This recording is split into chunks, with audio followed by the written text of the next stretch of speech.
question 3, donc on nous donne donc l'expression du champ E. On dit E égale à E0 exponentielle de J oméga t moins kx z. Donc on demande d'établir donc l'équation, donc la relation à satisfaire pour que E soit la solution de l'équation de propagation. Donc ici, on va partir de l'équation de propagation. On voit que dans l'équation de propagation, nous avons le Laplacien de E. Donc ici, la dérivée de E par rapport au temps et la dérivée seconde de E par rapport au temps.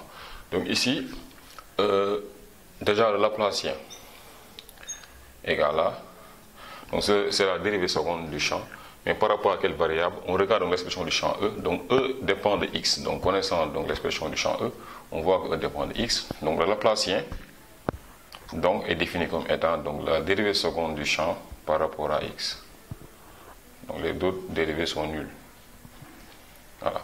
Et on va faire la dérivée seconde du champ. Donc c'est la dérivée par rapport à x de la dérivée par rapport à x de E. Donc ceci égale à, donc cherchons la dérivée, donc on aura d rond sur d rond x 2 et la dérivée du champ par rapport à x.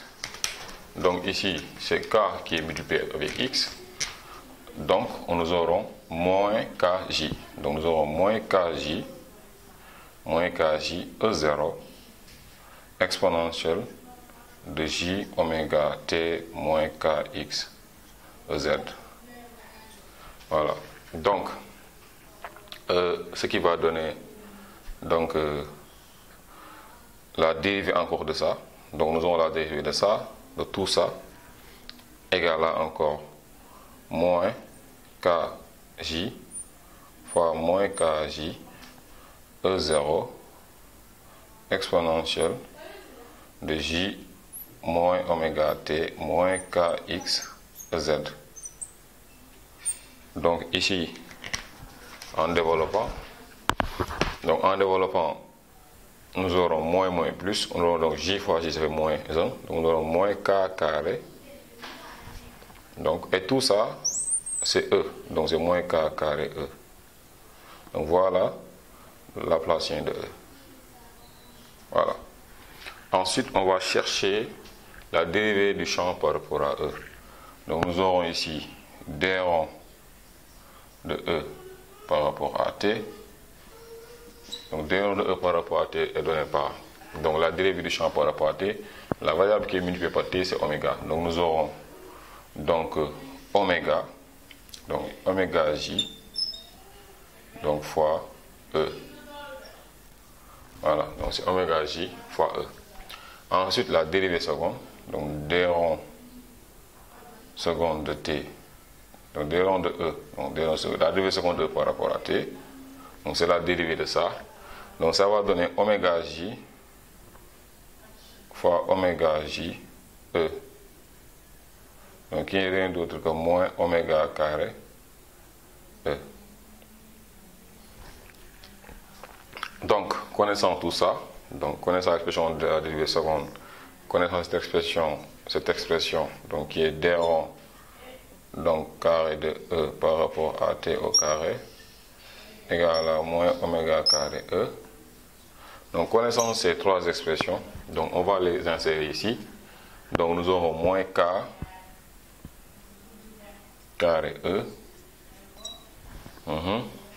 moins mu 0, donc moins mu 0 gamma oméga j E. Ensuite, ça va donner plus 1 sur c carré oméga carré E égale à vecteur nul. Donc on va factoriser par E, donc on se retrouve avec moins k carré moins mu 0 gamma oméga j plus oméga carré sur c carré égale à 0. Et facteur de E, voilà, facteur de E égale à 0. Voilà. Facteur de E égale à vecteur nul. Donc puisque le champ est différent de 0, donc on le sait, donc on aura moins k carré moins mu 0 gamma oméga j plus oméga carré sur c carré égale à 0. Donc d'où nous avons k carré égale à moins mu 0 gamma oméga j moins, donc plus, je dirais bien plus, oméga carré sur c carré. Donc voilà la relation donc qu'on nous avait demandé donc à la question 3.